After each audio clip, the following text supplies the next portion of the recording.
Hector.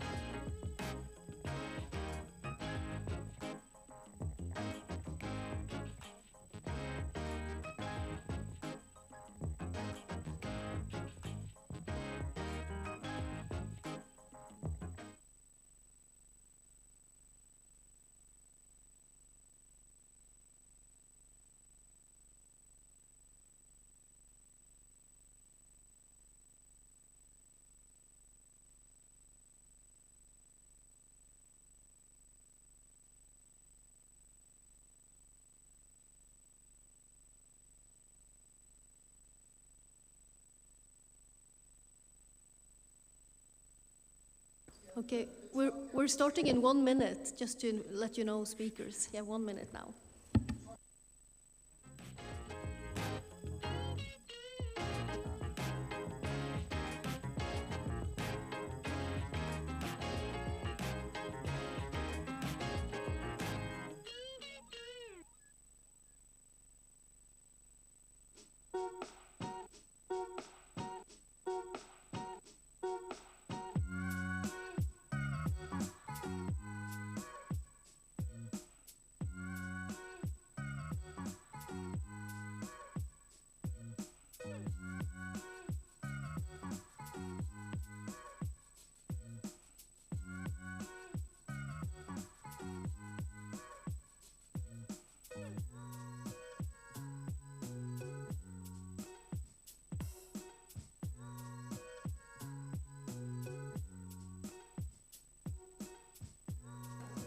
Okay, I think we're starting now, so please take a seat. Okay, so we're running a little bit late because there were some presentations that ran late, but now we're good to go. So it's me again. You will have heard from me before, but just to introduce myself in case someone doesn't know who I am, my name is Margrethe Vaage, and I'm proud to welcome you to this roundtable. So I'm on the board of directors of the SCSMI, but I also serve on our Diversity, Equity and Inclusion Committee, so in short, the DEI committee, and it is in this latter capacity that I sit here today. So this year the committee has consisted of myself and Dan Flory, who's there, who was the chair of the committee, and Rikke Schubert, who's also there. And then Catalin Brylla, who is going to chair this roundtable with me as co-chair. So the DEI committee was formed 2 years ago to explore ways to increase diversity, equity, and inclusion in the SCSMI. And this is a process that many academic societies and universities are exploring. So the committee, and indeed this roundtable, are intended to support the society's interdisciplinary ethos by expanding our dialogue with other fields. Fields and disciplines that may resonate or complement or are in any other way related to the cognitive and philosophical, aesthetic, neurophysiological and evolutionary psychological approaches in the analysis of film and other moving image media. So in the committee, we have worked to put this on the agenda in various ways. We have made a statement on DEI policy. We have worked on guidelines for a travel award for those working on DEI-related questions or being from underrepresented groups in the SCSMI. We have contacted special interest groups in adjacent fields and encouraged them to attend our conferences. And this year we're also then organizing this roundtable discussion on DEI matters for the first time in our society. So the background for this roundtable is that we want to encourage more research on questions that are related to diversity, equity, and inclusion. However, it's an open question what this means, right? What kind of research would promote diversity, equity, and inclusion? So this is the question that we want to put on the agenda today. So we have invited 3 internationally renowned scholars whom we think can shed light on this important question to get the discussion going. So this proposed roundtable can, we believe, encourage more research about the social, cultural contexts of media production, consumption, and also theorizing. And we hope that this can be the first of many sessions that can serve to expand the reach of our interdisciplinarity in a way that would increase diversity, equity, and inclusion, and forge new connections and open up some exciting new avenues for research. So we do not envisage that this is the session on DEI questions in the SCSMI, but rather one first step, the first of many sessions perhaps, in what will hopefully be a series of kind of expanding circles, highlighting interdisciplinary links and connections to research with a DEI perspective. So the three speakers in our roundtable have researched issues that are relevant to diversity, equity, and inclusion and social impact. In particular, they have done audience research in relation to stereotypes and stigma and on social cognition studies. So just to explain how we're going to proceed in the next 70 minutes or so, first, each speaker has been asked to present their work for 10 minutes each. We have asked the speakers to send each other's questions beforehand and asked them to incorporate these questions in their summaries. So this is the first part of the roundtable. And then we will ask each speaker to reflect on the specific questions that we will return to, thus encouraging a more open discussion for perhaps 15 minutes or so before we turn to you, the audience, for questions and comments for the final 20 minutes or so. First of all, however, I would like to offer my heartfelt thanks to our three speakers and to welcome them.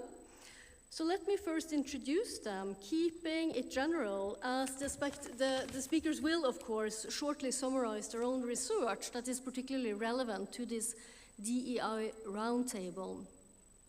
So Meghan Sanders is Associate Professor at Louisiana State University, specializing in media and psychology, focusing on the psychological effects of mass media in terms of psychological and subjective well-being. Her research looks at enjoyment and appreciation of entertainment, morality, narrative engagement, positive media psychology, stereotypes, race, gender, and impression formation. She serves as director of the Media Effects Lab, a research facility dedicated to exploring the underlying thought processes and emotions associated with using mediated communication. The lab uses experimental and survey methodologies to explore communication innovations and technologies and uncover trends in mass communication using innovative instruments and biometric technologies. And Edward Schiappa is Professor of Comparative Media Studies and Writing and holds the John E. Butchard Chair of Humanities at the Massachusetts Institute of Technology. He conducts research in argumentation, persuasion, media influence, and contemporary rhetorical theory. In his book, Beyond Representational Correctness, Rethinking Criticism of Popular Media, he advocates for more media audience research and argues that the notion of ideal, quote-unquote, representational correctness of different groups of people is misguided and an impossible goal. In 2016, he and his co-authors of the parasocial contact hypothesis received an award for the work that has pioneered the incorporation of destigmatization models in media studies, and that has become a stimulus for new conceptualizations of communication phenomena. And finally, Jens Eder holds an interdisciplinary professorship for storytelling and aesthetics at the Film University Babelsberg, Conrad Wolf. He will be a familiar face to many of you, and he gets to represent an SCSMI member who has turned to questions of political web with videos, divergent audience responses, and the political impact of media in recent studies. Last year, he co-organized with Catalin a symposium on the social impact of audiovisual media, which has resulted in an online repository for researchers, practitioners, tutors, and students. And Jens studied philosophy and literature with a focus on media, and he has worked for several years in media practice, including the field of screenwriting. He's written extensively on the construction of media characters in fiction and documentary film. addressing issues of representation, social identity, stereotyping, and empathy. And without any further ado then, I will ask the first speaker to start, and I thought I'd ask Meghan to start, followed by Edward, and then finally turn to Jens. And I'll give you a warning about, when you have about 2 minutes left.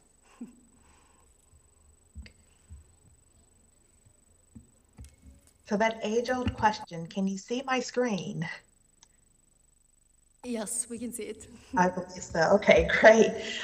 Thank you so much for allowing me to be a part of today's roundtable. Thank you to Catalin and Margrethe and the rest of the DEI committee for the invitation. And so I thought I would start by just talking generally about how I approach my own research, some of my more recent research, and talk a little bit about how it connects to DEI specifically. In terms of the overview of my recent work, I am a social psychologist, and so I approach the vast majority of my research from that perspective, focusing on cognition and affect. Really with a sense of understanding audience reactions and audience perceptions and interpretation of entertainment narratives. My overall aim with my research is to better understand how entertainment specifically can do good by or through challenging audiences. And so there's a larger body of research labeled meaningful media experiences that argues that media experiences can encourage thoughts about purpose in life, self-reflection, and introspection. But the narratives can also encourage us to think about ourselves in connection with others, the interconnectedness, our relatedness with others, as well as seeing a sense of ourselves in others. And so underneath that umbrella of meaningful media experiences has focused primarily on how entertainment media can lead or encourage thoughts of social consciousness and awareness among entertainment consumers.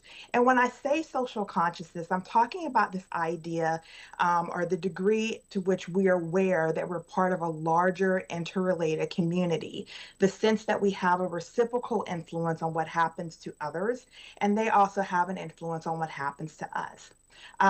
This sense of social consciousness or awareness can be triggered by dissonance between our own needs and those of societies, really resulting in a need to be responsible for others. And so when I'm talking about this, I'm really talking about this understanding of the role that entertainment exposure and narratives can play in this increased sense of social consciousness.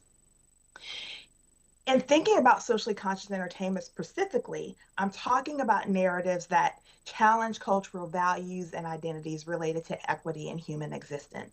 So I'm really talking about entertainment narratives that not only entertain, but can enlighten audiences by raising awareness about specific issues, by encouraging discussion about them, and or providing explanations for current political and social issues, with the overall hope of providing avenues for people to connect with one another on a larger human scale, human plane, but also encourage thoughts and behaviors connected to social change and advocacy on behalf of others.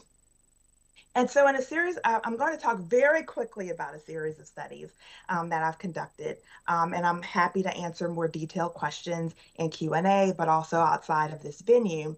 But in a survey that I conducted of US respondents, just generally getting a sense of how they define socially conscious entertainment or conceive of it, the vast majority of the respondents said that they think about moving images when they think about narratives that fit the mold of what I've just described. A small percentage of people also mentioned that they think about music and specific musical artists when they think about socially conscious entertainment. In terms of what the narrative contains, they reported that the narrative will focus on explicitly or implicitly on some sort of social issue. It may raise awareness or create a learning opportunity for a particular issue, or it may simply involve the presence and a complexity of representation of people from marginalized, stigmatized, or underrepresented groups. One thing to note about um, socially conscious narratives.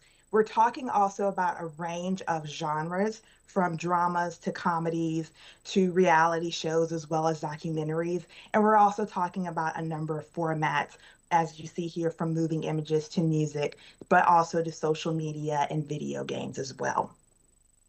In the survey, respondents also said they felt like they were fairly likely to encounter socially conscious themes in their entertainment experiences. They very often seek it out. This particular result was in connection to specific types of entertainment motivation. So people who are making their entertainment selections more so based on the need for personal growth and self-reflection are more likely to seek out this type of entertainment. But also when it's present, they are likely to discuss it with others. And in terms of its presence, the narrative can include some type of, can be explicit in terms of its mention of social consciousness and social justice themes.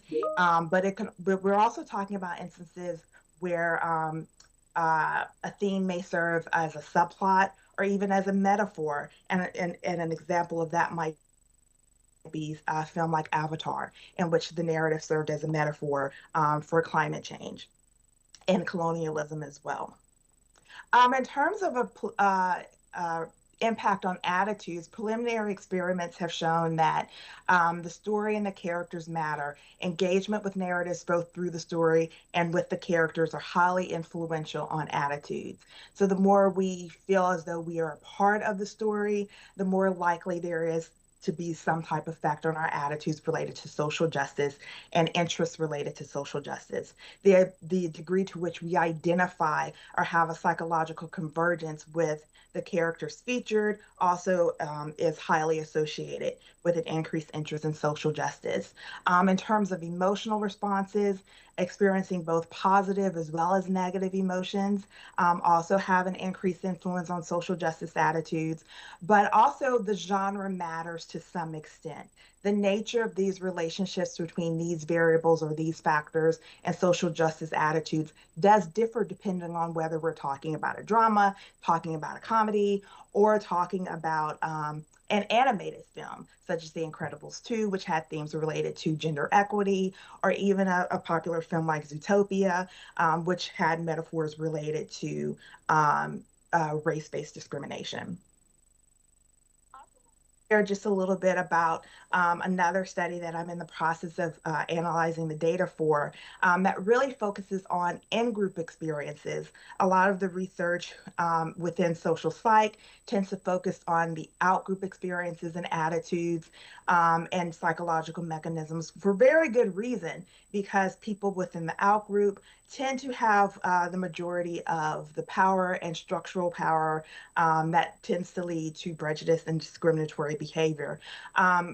But that's not to negate the importance of understanding the experiences of in-group members. And so in the summer of 2020 in the US and in instances around the world, we saw a lot of Black Lives Matter protests taking place, particularly in response to the murder of George Floyd in Minnesota. We also saw a number of companies making explicit and releasing statements in support of Black Lives Matters. And the streaming services were no exception.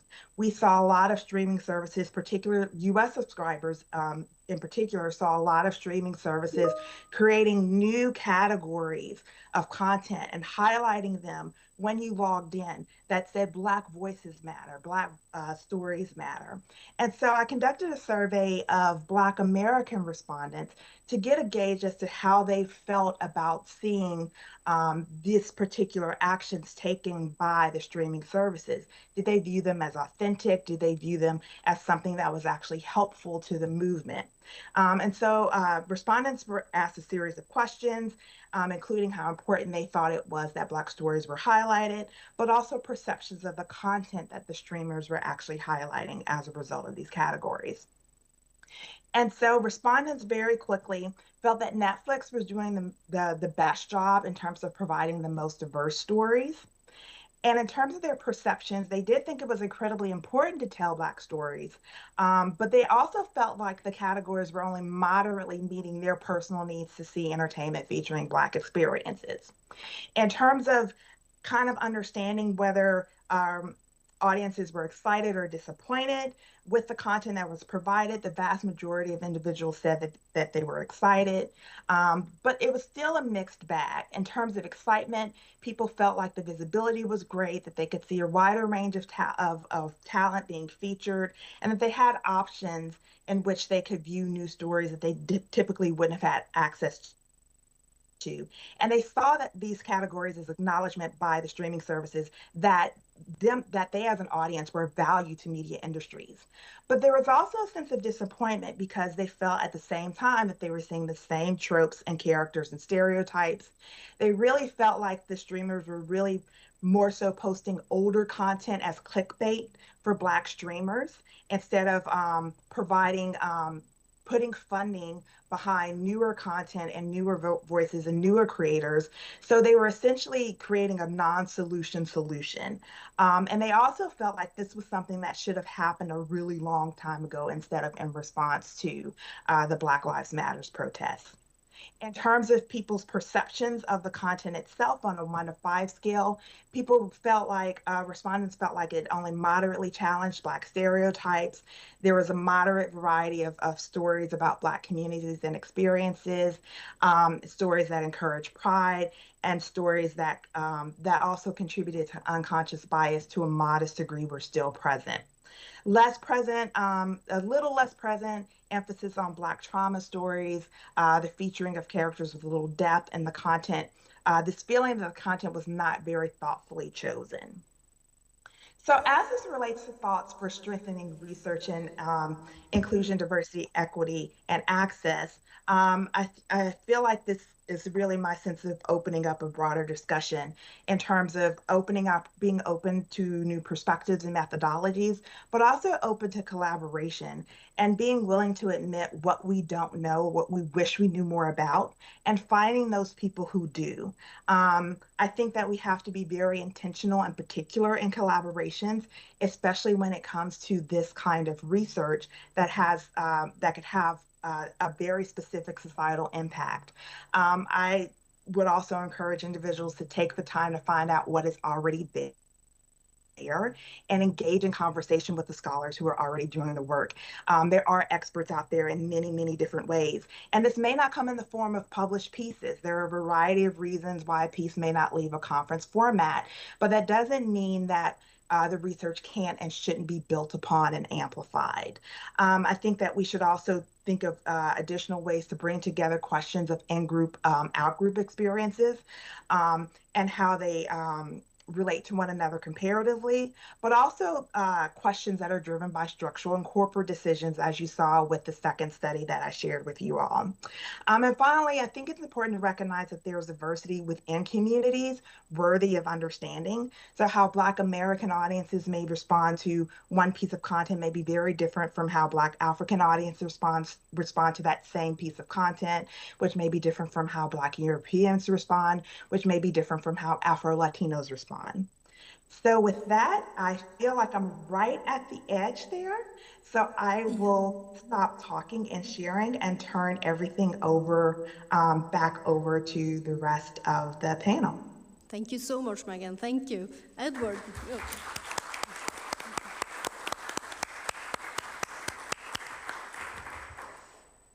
Edward, you go ahead.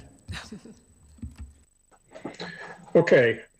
I hadn't really planned on doing slides, but I was so inspired. I'm going to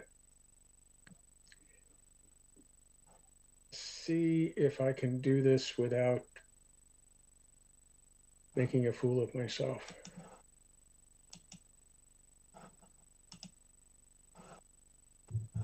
I think the answer to that is no. So I'm just going to chat for a while here and explain where my research was coming from.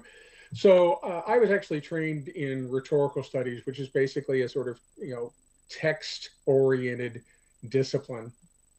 And at the same time, I was in a communication department that included a variety of different types of scholars and methodology.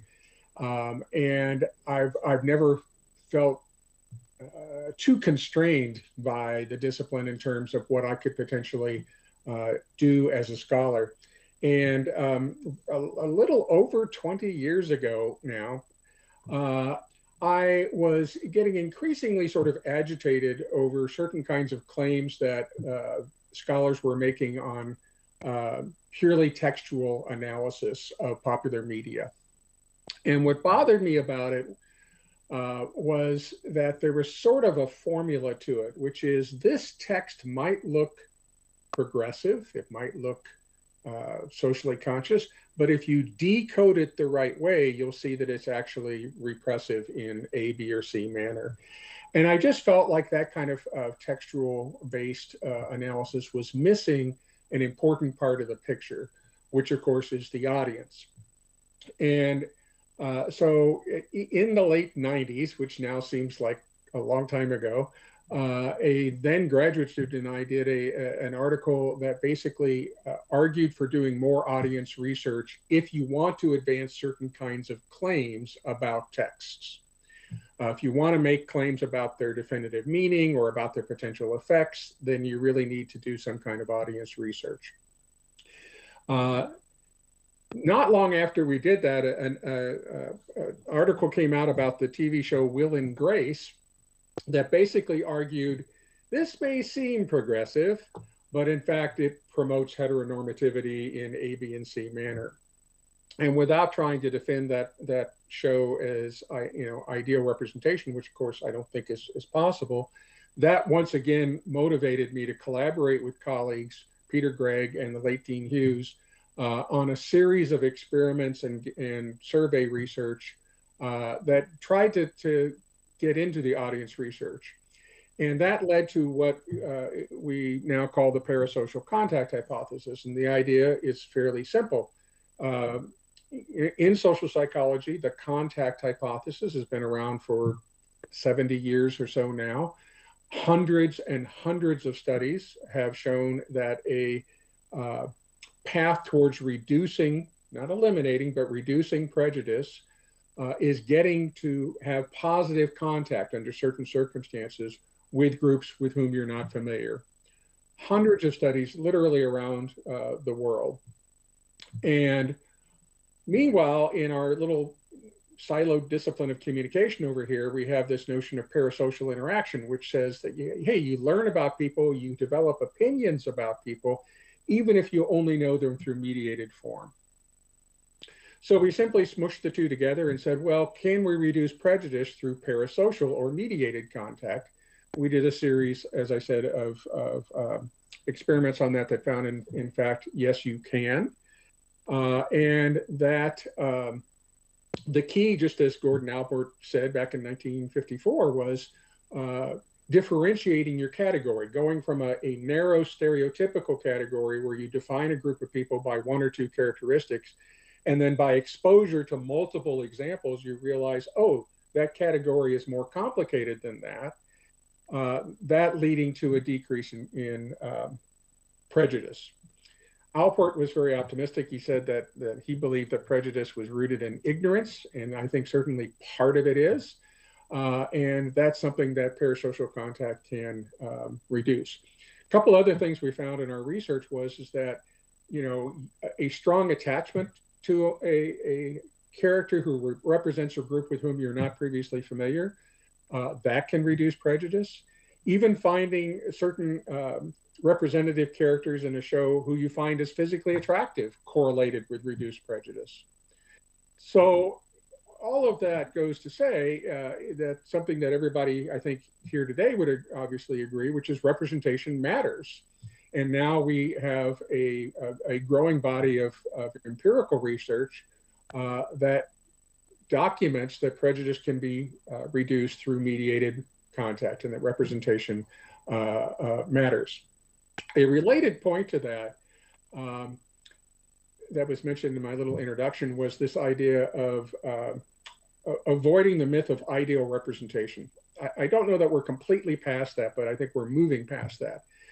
And because what happens so many times is a new show comes along and someone will say, well, I like this aspect of the characterization, but I don't like this one. And this is something that I address in the book that was mentioned, Beyond Representational Correctness. Quick advert. anybody who wants a free digital copy of that book, just send me an email. I'm happy to share it in PDF form. My email address is my last name, schiappa@mit.edu. Happy to share a PDF of the book. But the point, and here again, I was reacting. I'm a former high school and college debater, and I was reacting to what I thought were problematic arguments. And there was a very good scholar who I respected who was doing a feminist critique of media portrayals. But I felt she was creating a catch-22. So she was talking about representation of women, of female characters, and she criticized Mary Tyler Moore for being sort of essentially too stereotypically feminine and caregiver in certain respects, and then turned around and criticized Murphy Brown for being not feminine enough and too masculine. And so part of what I explore in an early chapter of the book is that any one representation can't do it all. We can make certain characteristics that may be considered stereotypical more positive with a positive valence, such as Mary Tyler Moore, or we can prove that that category is not defined by that attribute by counter representations like Murphy Brown. And the key being, again, a theme that I think everybody here knows, the more representation, the better. The greater variety of representation, the better, because, again, going back to cognitive psychology, people are learning from that. And Gordon Albert says a differentiated category is the opposite of a stereotype. I obviously committed that to memory because I thought it was so central that, you know, the more attributes you associate with a particular category of people, then the less likely you are to reduce them to a prejudicial stereotype. And in our most carefully conducted Solomon Foursquare designed experiment, that's what we found, is that the more people learned about a category, in this particular case, gay men, from the original Queer Eye show, which had 5 gay men on it. So lots of data, lots of learning going on about what the characteristics and attributes are of gay men. The more that they learned, the more that their prejudice went down, comparing pre-test and post-test. So that research originally came out in 2005, which is, I realize, an increasingly distant date. But as you can check on Google Scholars, a lot of people have cited it, and a lot of people have done work under making a similar argument whether they use the terminology of parasocial contact or not. And I'm delighted and thrilled by that. And again, sometimes applying it in expected ways, sometimes unexpected ways. The most recent one, which I talk about in a book that I just had come out called Transgender Exigency, I summarize some of the research that's been done specifically on how transgender representation can decrease prejudice, and how we see an increasing amount of such representation in at least American television.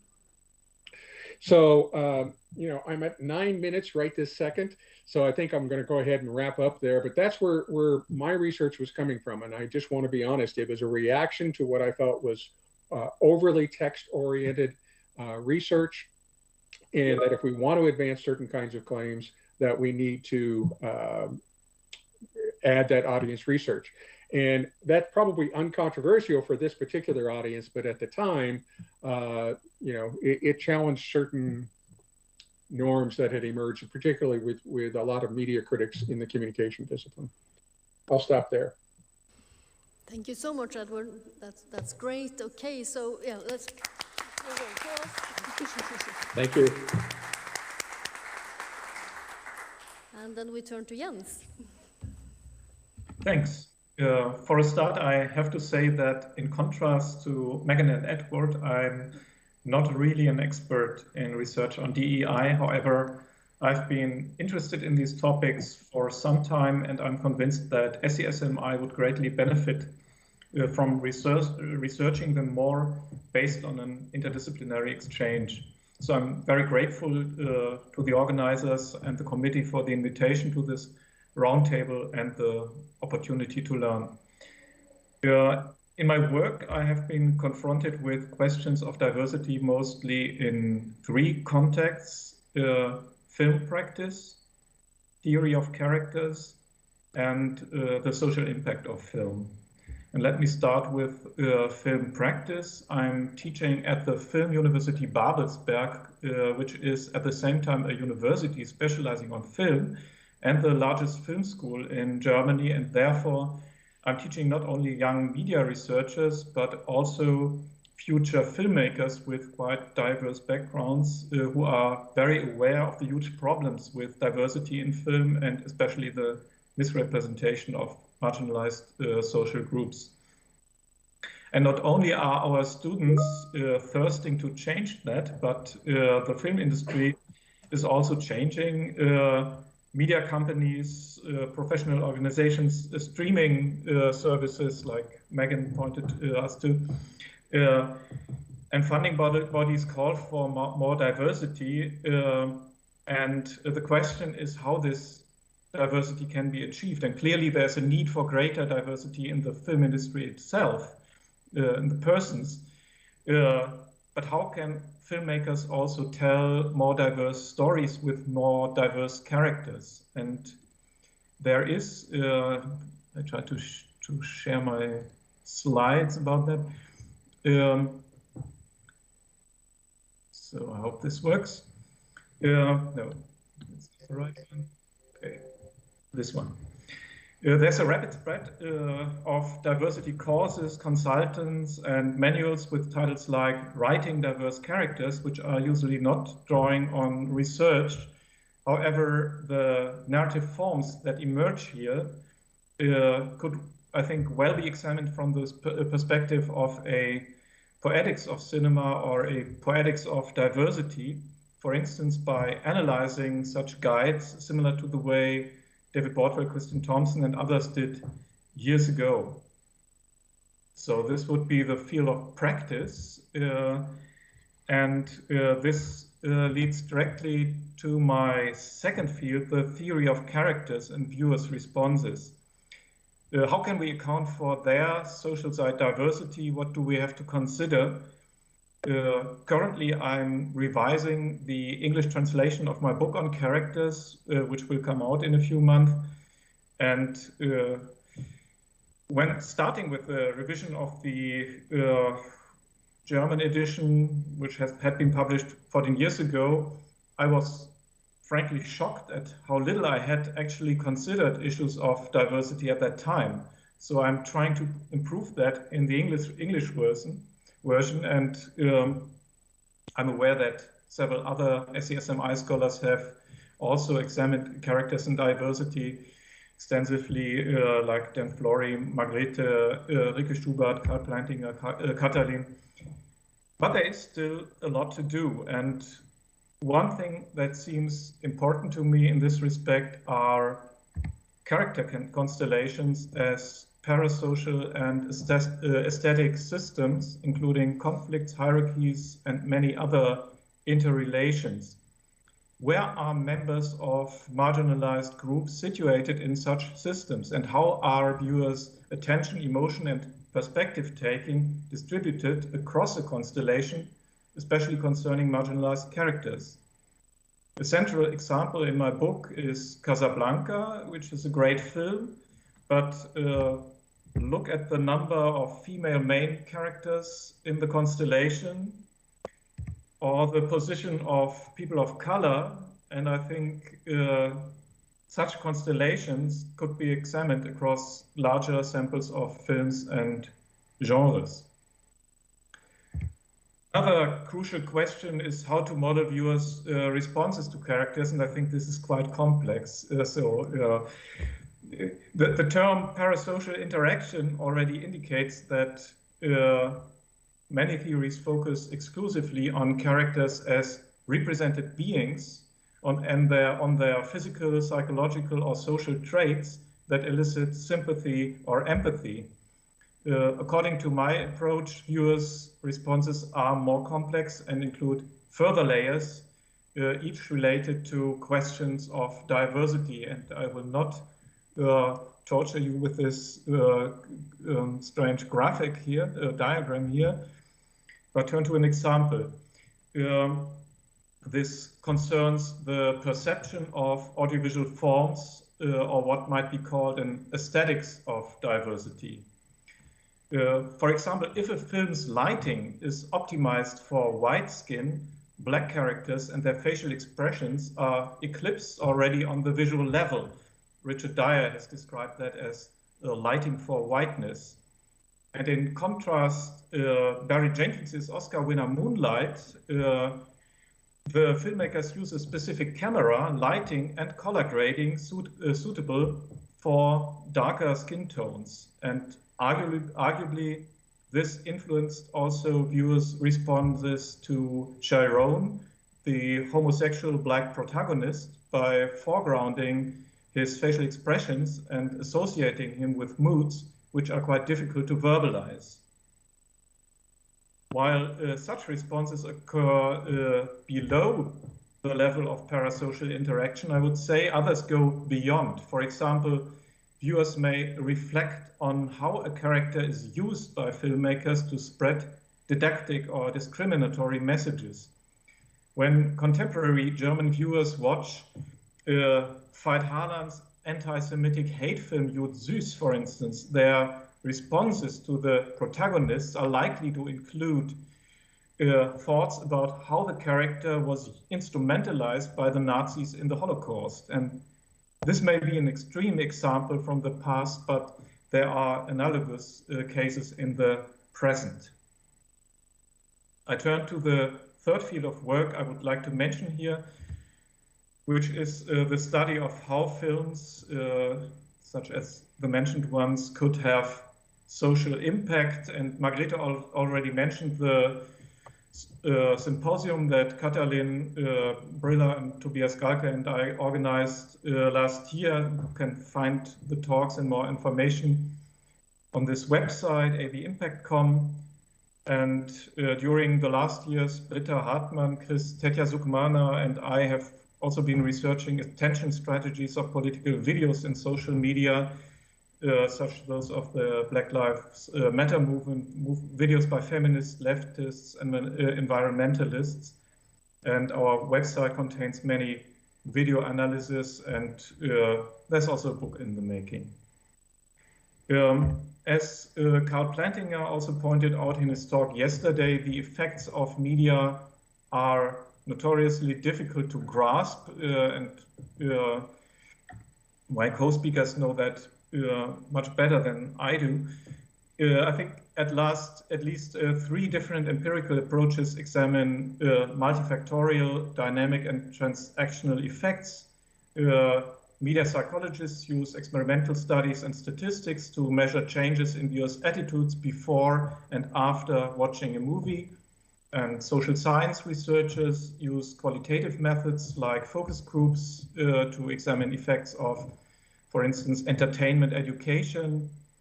And practice-led researchers conduct case studies of, for instance, committed documentaries whose effects are strategically planned and monitored. And this last kind of research distinguishes between several levels of effects or steps towards impact, from individual reception to social change, which involve different kinds of interactions. And I think such distinctions could be helpful to locate cognitive theories in a larger context, in this example on the second or third of those steps, and indicate how they could be combined with praxeological approaches to better understand media effects on DEI. I hope that my remarks already indicate that in each of the three fields of research we need more comprehensive interdisciplinary theories which take a complex array of factors into account. I think cognitive media theories could contribute to this exchange, and this conviction also underlies my answers to the questions Meghan and Edward sent me before the roundtable. Do I have still some time for that? I can't hear you, so you stop me. Meghan had a very difficult question for me. In my work on characters, I assume that film creators, interpreters, and cultural critics each have different analytical goals, perspectives, and criteria, and that each look at different intended, ideal, or actual audiences. And Meghan asked me how questions of inclusion further complicate these differences and what methodological approaches might allow for us to better understand them. And my brief attempt at an answer would be that each way of analyzing characters and inclusion concerns the diversity not only of the characters themselves, but also the diverse social identities of filmmakers as well as viewers, albeit in different ways. Moreover, each form of analysis will be based on phenomenologically describable social experiences, which are associated with certain biases and limits of understanding, emotion, and perspective taking. And I think this is one reason why it is so important that the field of filmmakers and researchers becomes more diverse, and that both do not only look at a dominant majority as possible audience, but also at marginalized viewers. So the last paragraph, Edward asked me why I considered important to study not only film structures, but also audience responses. And here's my tentative answer.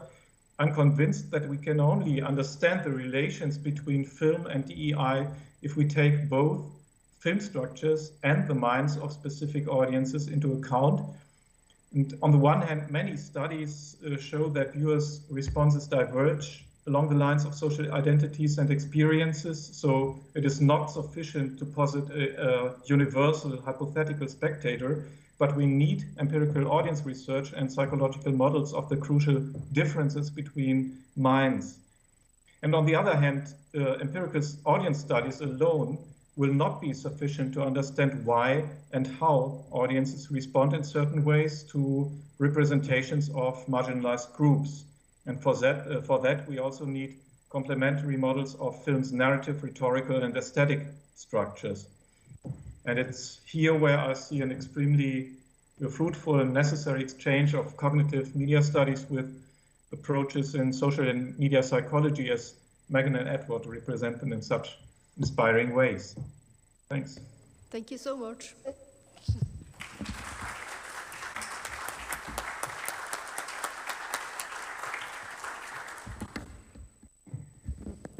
Okay, thank you very much to all three speakers for sharing their fascinating research and ideas with us. We are now going to open up the discussion to them and would like to initiate the discussion with a question on today's agenda, which was what kinds of research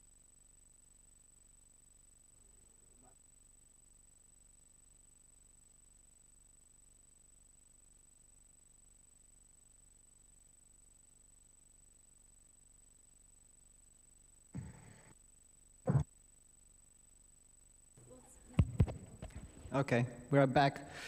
So I'd like to initiate the discussion between our speakers with the question on today's agenda, which is what kinds of research are important to promote diversity, equity, and inclusion with respect to moving image media.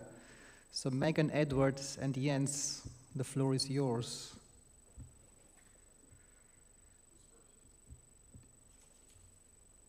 Could you hear me? Yes, Meghan, you go first. Whoever wants to go first. That's an interesting question, and I think that you could see from the first series of body of work that I shared with you, it may not necessarily come across as explicitly related to DEI, but very socially relevant. And probably an unsatisfying answer to that question.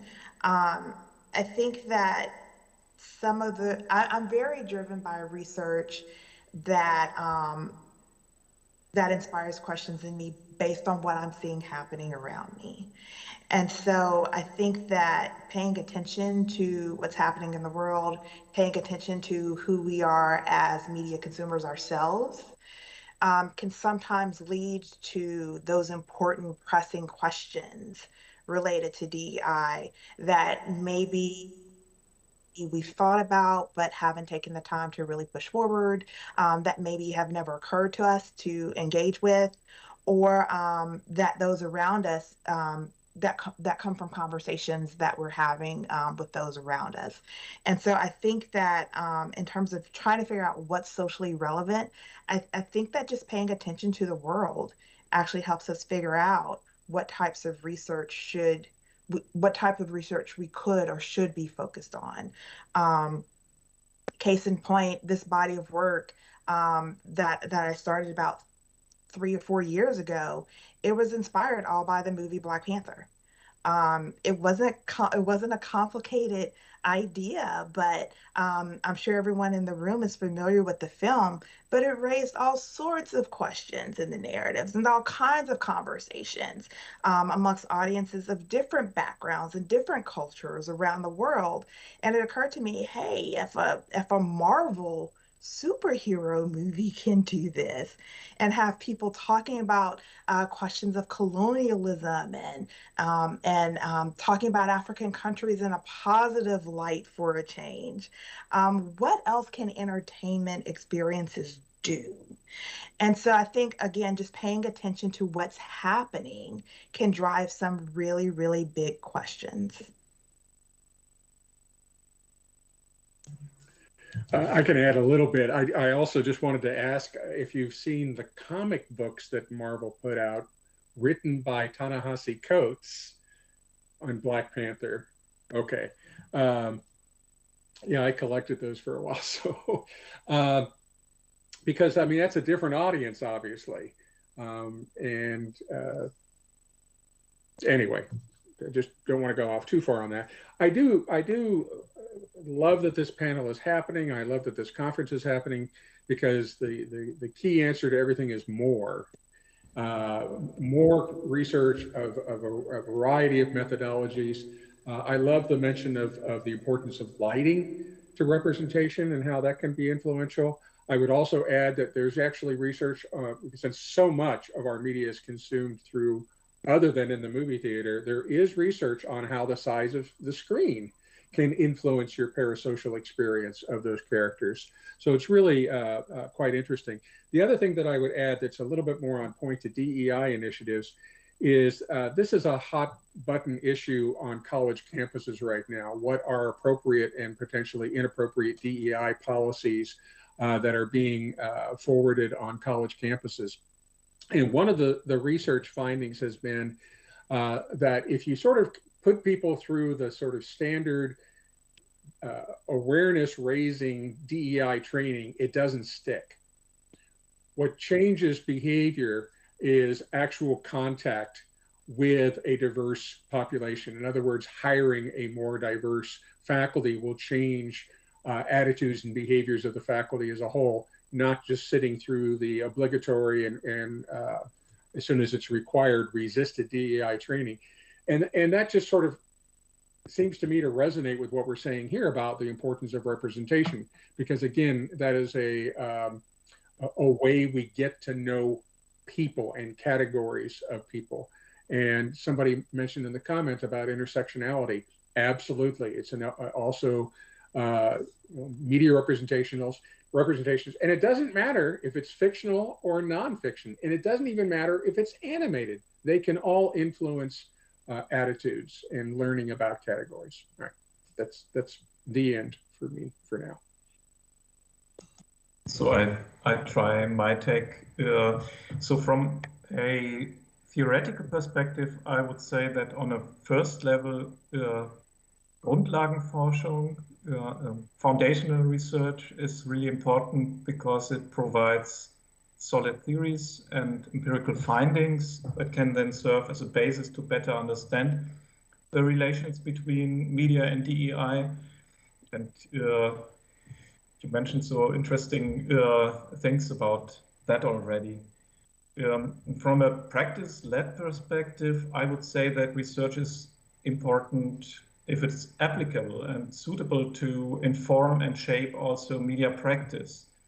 In a very broad way, I think this includes not only media production and distribution, but also reception and enjoyment, and appropriation, programming, curating, funding, education, media literacy, policies, criticism, recommendations, imagining alternatives, and so on. So anything that could inform that, I think any research that could inform that would be helpful. However, to make empirical research and theories accessible for media practitioners and the wider public will be a process of translation that is often not so easy, at least in my experience.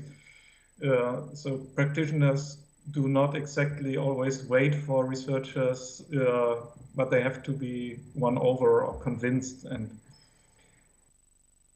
And well, and then I think in this, from a methodological perspective, it would be really, really important to have an interdisciplinary exchange between not only applied research and Grundlagenforschung or foundational research, basic research, but also between empirical psychology and sociology on the one hand and approaches in media studies on the other. And the question there would be, how could that happen, and how could we do it? How could we connect?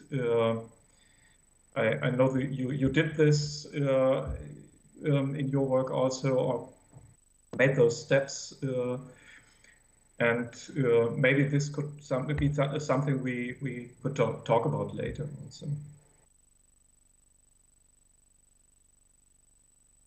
I think what's interesting here is that we have two intergroup configurations that Jens mentioned. One is between disciplines and another one is between academia and the media industry.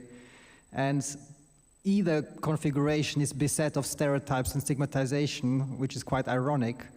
So how would you three assess the scope of scholars to work with practitioners in order to initiate initiatives or methodologies and incorporate them into media practice for long-term impacts?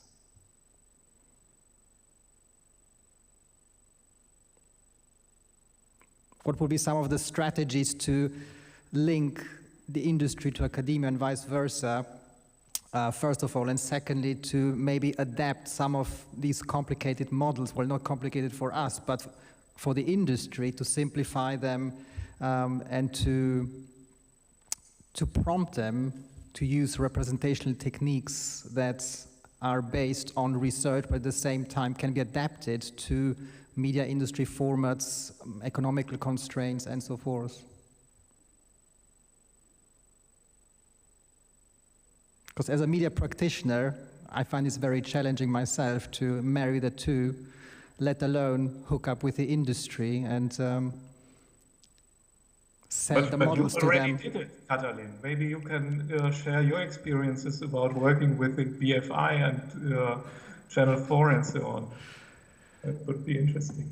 Well, it's a project that hasn't materialized yet. It's in planning, where we are trying to work with broadcasters in the UK to devise methodologies to destigmatize disability on screen. And one of the key strategies is that we are co-creating the methodologies. And I think it's exactly what you said, Edward, about contact. We're trying to create contact between academics and the industry towards a cooperation, towards a common goal, rather than us presenting them with the models or with the finished toolkits. So it's a kind of mixture between participatory research and collaboration to create these toolkits. But that's just in my example. Maybe you have other case studies that you are aware of collaborations between the industry and the academy.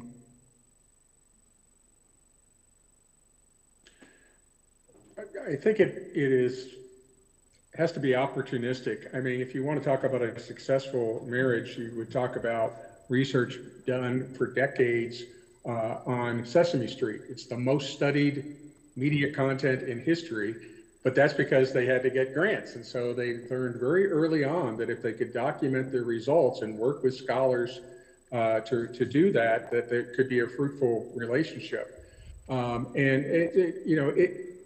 Again, it has to be opportunistic. I am in touch with a group in India, for example, that is a fortunate result of a person who got a degree at MIT, who went home to India, who is working on how to do socially relevant programming. And they are creating that content.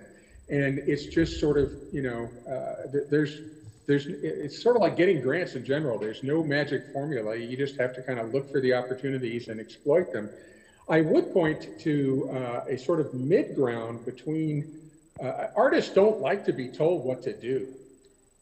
So I think in an overly didactic approach to artists, you got to be careful about that or you're going to turn them off. But if you can meet them, a middle ground is organizations like Gina Davis's organization, which has a political cause, has money, and has influence. And then, but it's because they're in between academe and academic research. They have some connections to USC there. And then on the other side, because of Gina Davis, they have the Hollywood connections as well.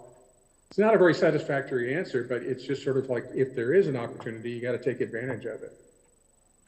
No, I think that makes a lot of sense. And the opportunities also lie with the gatekeepers. So if you look at commissioners, for instance, or festival curators, funders, of course, and DI teams at broadcasters, the ones that create the DI charters and policies, these are big gatekeepers. That's, at least from my experience with Channel 4 and BBC and ITV, I found that they can open a lot of doors.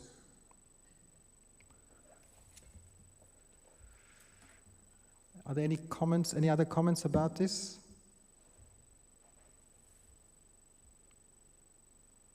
No? Shall we open up the discussion to the audience, the physical and the virtual audience? So if there are any questions for our speakers, Carl. Can you hear me? We need the microphone.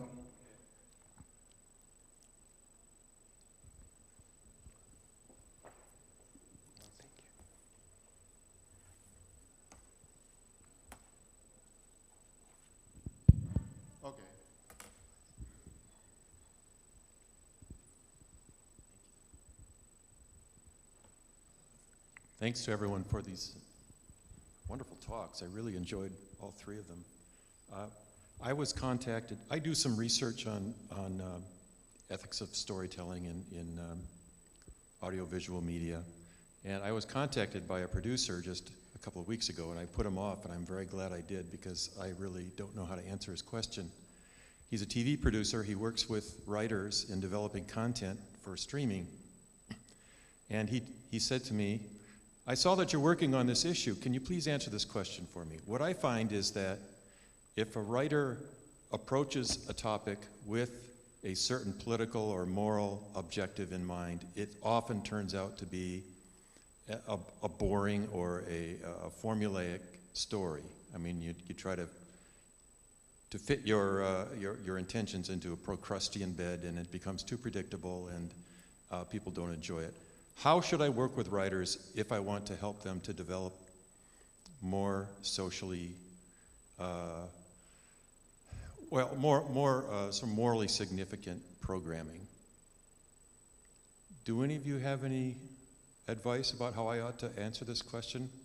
I put him off because I'm in Europe now, I'm an American, and when I get back, I'm going to have to talk to him. Hi, Carl. Good to see you. Well, I'm dealing with this question often when I'm because many of my students in screenwriting, where they are trying to do something that is socially conscious or relevant, but well, the simple answer would be that if they have a theme, a socially relevant theme or topic, everything is still open. They can simply start writing. So that's no problem. This producer could simply say, okay, we are interested in socially relevant themes, and maybe the scripts would be coming in to them. If then working together with those writers, I always say you have to well, write from your belly, or you have to write intuitively from your heart,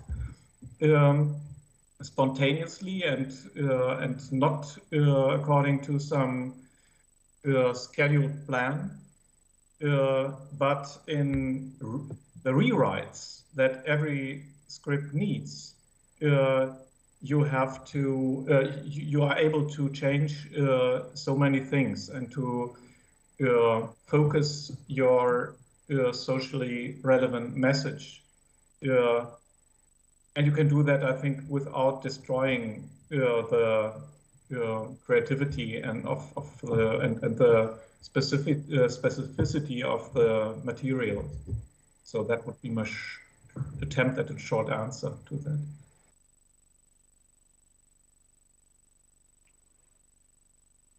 Carl says, thank you, Jens. I can add a little bit. Meghan, do you want to say something? I'm still ruminating. Well, I can babble on then a little bit. I just want to point out that, number one, you should tell your writer who's in the room, because that's an important area of representation as well. And you can't tell stories if you don't really know the life experience of certain groups, for example. And so, you know, and that's not news. That's something that advice is making the rounds, but that's something that you can take back as well. I think a recipe for disaster is going in with an overly didactic mission. You know, I am going to create a half-hour show that's going to change the world. You know, it doesn't work that way. But I want to, you know, give people a little more contact with this group, or a little more knowledge about this social problem. We did a research project on Michael Moore's documentary, right? So it's nonfiction, Sicko, and found that the power of narrative, the power of these stories that the documentary tells about people whose lives were harmed by insurance companies. This is pre-Obamacare. We measured pre-test and post-test, and it did change minds. And what was interesting is that we saw the biggest change among people who self-identified as conservatives. They found that the stories and the data, if you will, compelling. And we had open-ended questions as well. And then some of them said, I didn't expect to find this radical socialist Michael Moore persuasive, but wow, that data was compelling and these stories were compelling. And so it's not just characters, although we've talked a lot about that today, or I've talked a lot about that today, but it's also the issues that are engaged in the narrative. You can raise people's consciousness to that, but it's got to be good stuff, right? You know, Ellen came out, the show did not do well. It frankly just wasn't as funny a show overall as, for example, Will and Grace was. Will and Grace was just a hilarious show. And, you know, as documented impact as a result. So you got to have quality. You got to have the quality there so people want to watch it and find it entertaining. You know, and that's something Marvel does well with Black Panther. That is something that The Watchmen was just amazing television. And what was, you know, The Watchmen starts off with a very important historical event, but the weaving of the story, I don't know if I can say this right. The show doesn't say, we're going to try to decrease your prejudice towards African Americans and raise your consciousness of African American history. It says, we have this weird story about this, you know, the superpowered people and what happens here and what happens that was incredibly compelling. That also told it, introduced many Americans, I'm sure, to an important history they didn't know about, and featured lead Black characters. That's important work. That's important representational work. And I would just add to that, because I've had a chance to ruminate now. Why does the creative process have to change because it's a socially relevant, overarching theme or message. I think that when we start to change that, it, like Edward was saying, it has to still be a compelling story. There still has to be conflict. There still has to be characters for you to connect with and a story for you to engage with. And if those are the elements that are missing, then that's a different conversation. And so my question to that producer would be, why does that creative process have to change just because of the nature of the story? Well, perhaps As a non-writer, that would be my question. And also, I think it's worth just drawing your attention to one comment in the chat. There's a question: how about making an effort to engage with writers from diverse backgrounds? That might also be a good question, I suppose, to ask. Yeah. The questions? Yes? Microphone, please.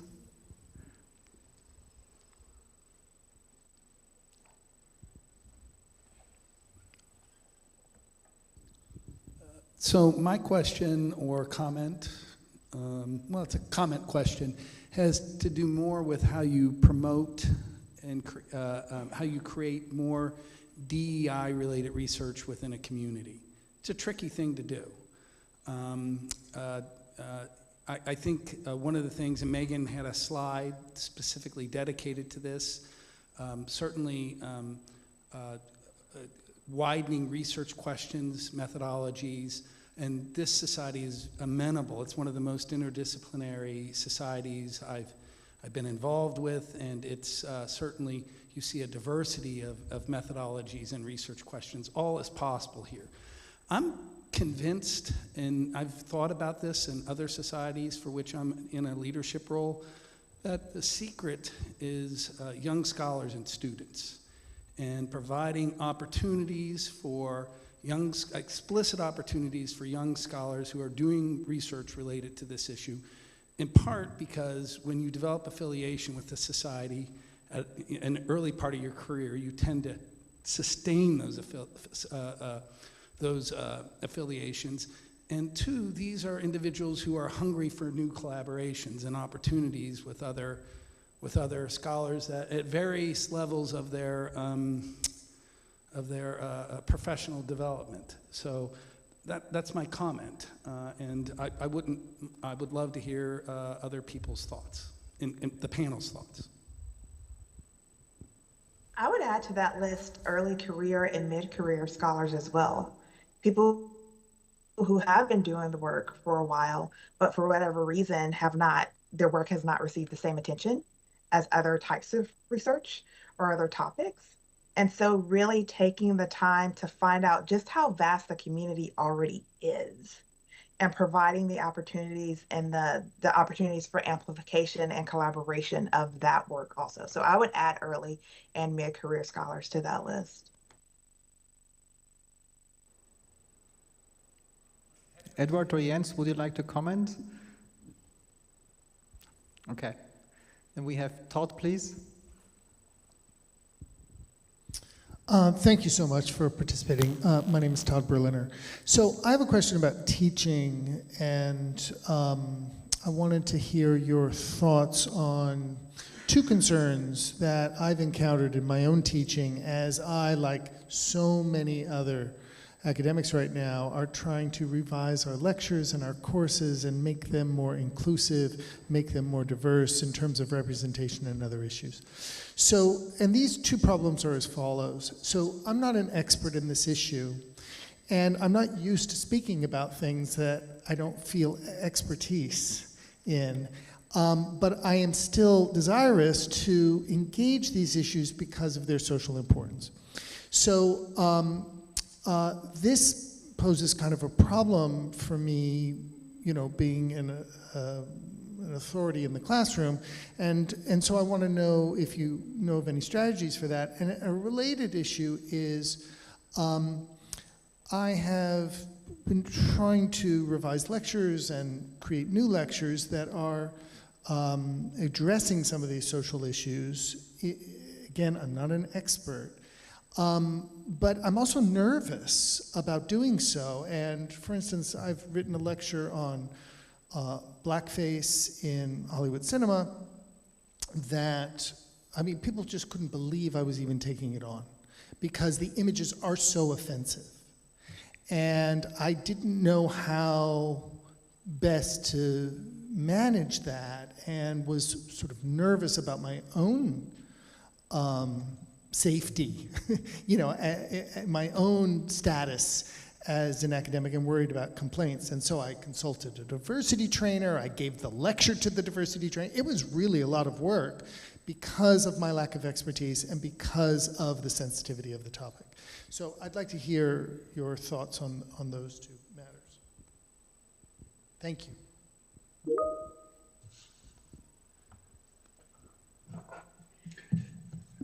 I can go first. I have a very pragmatic suggestion. I hate to give Facebook any more business than they already have, but I would recommend that if you're not on Facebook, you get on Facebook and you join a group called Teaching Media. Teaching Media has 4,400 members on it, and it is a terrific repository of information and allied thinking. And people will go on there with problems like you're describing all the time. Hey, what would you recommend for this topic from this particular perspective? And you'll get more answers than you can use. Let's just put it that way. So it's a decent resource. That's the practical thing. I also would just say, I don't know. I think I'm going to stop there. I would just say it's one, thank you for putting in all of that effort and time and care into wanting to get it right in your classroom. But even as a Black woman teaching in the South in the United States, it's an anxiety-ridden experience for me as well. And I think that's because we care about getting it right. And we will not always get it right. I think that's important to recognize right off the bat. I think that we are human. We are fallible, even as professors and experts in the front of our classrooms. But I think that we can learn from those experiences as well. When there are areas that I feel less comfortable discussing with my students because of a lack of expertise, I will try to find a guest speaker who has the expertise. And Zoom and Teams has allowed for us to make that really, really easy. And I learn from them. I engage in conversation with them before they come into the classroom. I engage with conversation with them after the visit, as well as during the visit. In that particular instance, I'm a student as well. So I do what I can to learn from those experiences. I also think that it's important to also learn from our students. When we're struggling for examples, when we're struggling with certain aspects, sometimes our students know a little bit more than we do. I know that's hard to admit, but we can learn from them as well. And I think that we have to embrace that give and take that we have with our students in the classroom. We may not always get it right, but we're going to get it right eventually. And 9 times out of 10, the students are going to be better off for it. Yes, that's so nicely said. I just would like to add one thing. So in my experiences, it's possible to tell the students what Meghan just said, like, we are human, we are fallible. If I will make mistakes in dealing with that, but if I don't try, I won't learn, and nothing will change. And the other thing would be to, I mean, what has helped me a lot was the exchange with mostly younger colleagues, younger faculty who were much more had much more experience in dealing with DEI issues than I did, and I learned a lot from them, and I tried reading a lot and so on. So I think it's possible to prepare, and so that the mistakes are not too big. I just want to amplify that. I'm on an ad hoc working group on freedom of expression right now. And, you know, as you might imagine, controversial topics within classes is one of the issues that we've been talking about. And it's so important that students be encouraged to express their opinions, frustrations, without fear of consequence, in a sense. Doesn't mean that there should be free of disagreement, but disagreement's okay. And being called out on something is okay, because if the teacher makes it clear it's okay, that we're all going to make mistakes here and we're going to learn from them and forgive each other. The other very pragmatic bit of advice that I'm reminded of is that the one thing I occasionally have seen in media classes or film classes is just what I call a parade of depressing stimuli. And how important it is, I think, not only for student morale and student engagement, but also I think they'll learn more is if you balance, not necessarily balance, but you make sure you have positive examples along with negative ones. So, you don't have to subject them to Birth of a Nation. But if you do, then let them watch Black Panther. Right? I mean, it needs to be, they need to understand that there's a range, and then they need to be able to provide the analysis about why they're different and why one is both, why one might be, a historical achievement, but still racist as hell, right? But I think, part of my experience is dealing with and teaching women's studies classes is that you can't leave the students totally depressed at the end of every class period. They have to find hope. They have to see opportunities for optimism about change is possible and that there are positive images out there. It's good to close on this very optimistic remark. Thank you very much. Thank you very much to the physical and virtual audience for listening and asking questions. And on behalf of the DEI committee and SCSMI, I would like to express our deepest gratitude to Meghan, Edward, and Jens for their time, the illuminating manner they presented their research to us, and their support for our cause. Thank you. We would also like to thank the conference organizers Hector and the IT support technician Carles, who have been amazingly helpful with facilitating these hybrids and broadcast events. And as this roundtable has been broadcast and recorded, we intend to keep it publicly available and add research publications from our speakers to the video, so creating a micro DEI research repository that hopefully will grow in the future. Would also like to reiterate that this roundtable is supposed to be the kickstart for a process that promotes a dialogue between disciplines that have researched DEI themes, but that have not yet intersected. So in the tradition of John Brockman's third culture, we particularly aim to build bridges between the sciences and the humanities, especially cultural studies, in order to pursue research that has positive social impacts. Both fields study marginalization, stigma, stereotypes, and intergroup boundaries in relation to media, but quite ironically, as I mentioned earlier,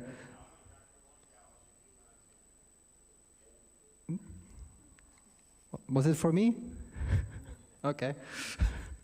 So quite ironically, there are deep entrenched intergroup boundaries between disciplines in terms of stereotyping and stigma. So we are closing with a set of questions that have emerged during this roundtable, which we hope will provide the impetus for building bridges between these disciplines and trigger similar events related to DEI and media research in future. So the first question is, how can the two spectatorship approaches of one, single-bodied audience, and two, a socially segmented audience, inform each other in relation to analyzing diverse audiences' responses? Two, how do cognitive film and social psychology scholars address themes from cultural studies, and vice versa? How do cultural studies address questions posed by cognitive and social psychology? Three, how can different disciplines who research diversity and inclusion in and through media be brought together to discuss multi-method approaches? The next one is, how can we combine and reconcile spectatorship and audience research approaches for addressing DEI issues? Don't worry, just two more. How do we approach research in terms of the researcher's bias, perspective, and personal experience? I think that's something that is really important, to look at your own thick description of your own research, to use Clifford Gertz's term. And last one, how can we study audiences in terms of simultaneously the in-groups, but also the out-groups perspective and the impact of media on both?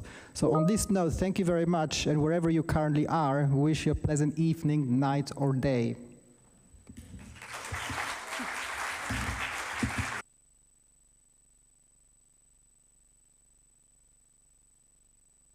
There was a pleasure. Thank you. Thank you so much, all three. It was brilliant. Thank you. Thanks. Thanks to you.